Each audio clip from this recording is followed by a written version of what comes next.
Si vous souhaitez visionner cette enquête dès maintenant, il suffit de cliquer sur le bouton rejoindre en dessous de cette vidéo ou sur la page d'accueil de la chaîne. En plus de bénéficier des enquêtes en avant-première, vous aurez accès immédiatement à plus d'une dizaine d'heures d'enquêtes exclusives.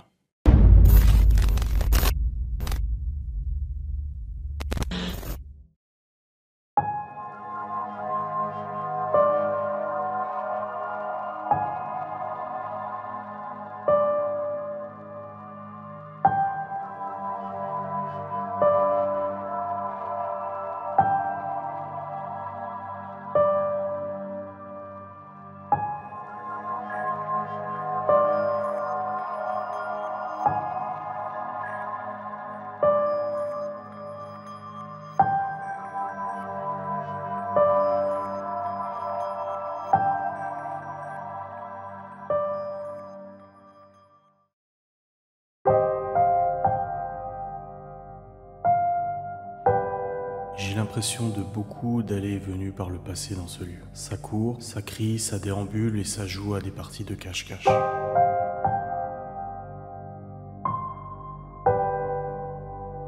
Je ressens cette maison plutôt calme, aucune agressivité. J'ai par contre les mots silence et plénitude qui me viennent.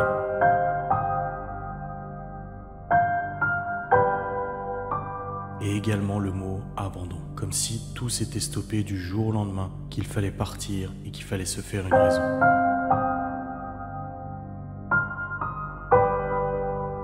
Je ressens aussi essentiellement deux jeunes garçons, deux frères assez turbulents.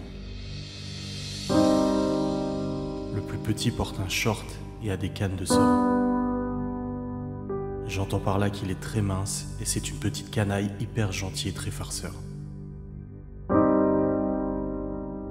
Toujours le dernier pour se laver. Il ne voulait pas et courait dans ce lieu pour se planquer et éviter de faire la toilette. Un touche-à-tout très curieux. Ça joue au ballon dehors. Le gamin en question et son frangin, lui, plus dans la retenue, aimait jouer au ballon de là où est prise la photo. Une bille roule. J'ai le bruit d'une bille qui cogne contre quelque chose. Ah, la petite fille, je l'aperçois. Elle se tient à la fenêtre du haut de la deuxième, en partant de la gauche sur la photo et va ensuite vers celle d'à côté à droite. Elle a les cheveux longs et très introvertis, triste, habillée d'une robe à manches longue claire, cheveux très clairs. Elle fait un pas en avant, puis en arrière, elle n'ose pas se montrer. J'ai aussi l'image du père, un homme assez trapu, cheveux fournis très foncés. Il en impose et je le ressens compter des billets. Magouille me vient en tête. J'ai le prénom Camille en tête pour la petite fille, et concernant la famille, j'ai cette impression qu'ils attiraient la curiosité aux alentours. Les gens étaient intrigués, et ils devaient se raconter des choses les concernant, comme s'ils vivaient en marge de la société. Et j'ai enfin l'image d'un chat blanc, avec les oreilles et la queue roux pâle, qui était nourri à l'extérieur.